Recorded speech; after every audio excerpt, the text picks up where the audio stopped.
I'm Kerri Glensky, and I'm with Smart and Simple Communications. And my job today is to start down this road with you of telling you how simple marketing and communications really should be. You're going to find that when you're talking to media salespeople, and you've already been through this more than likely, we try to make it sound complicated, and that's so that we sound like we know what we're doing and you don't. But I'm going to share a couple of secrets with you today that I think are going to make you more comfortable with the process. We're going to talk about branding. And a lot of times, whether it's a new salesperson on the street or someone like me with way too many years of experience, that topic of branding is going to happen. Here's what most of us don't tell you, is how does branding happen and why is it important? I'm going to illustrate why it's important with a little game that I play. And it's not my game, I didn't make it up, but I use it a lot. So I'm going to ask you to name 5 toothpaste brands. And what I want you to do is write them down. I'll give you just a second to do that. Okay, so look at your list.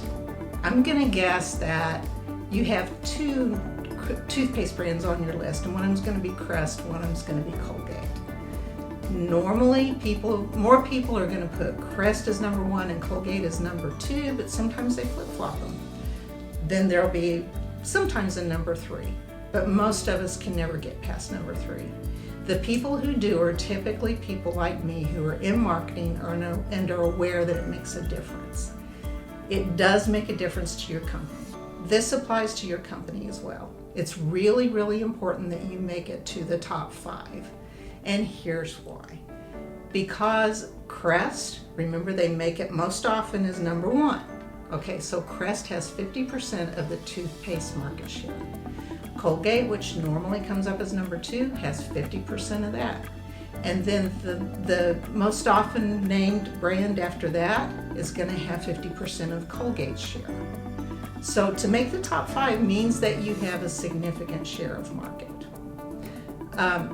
The reason that that's important is because you walk into Walmart with me, we go shopping for toothpaste. And what we're going to do is we're going to walk down a toothpaste aisle, not a toothpaste shelf. And that means we're sitting in that aisle or standing in that aisle, and we're looking at many, many, many toothpaste brands. If you don't make the top 5, you're not going to get purchased very often. And the lesson here is that name recall, or being in that top 5, is what really determines your market share. It's almost directly proportional. How do you get name recall? Well, that's something that we're going to talk about in the next topic.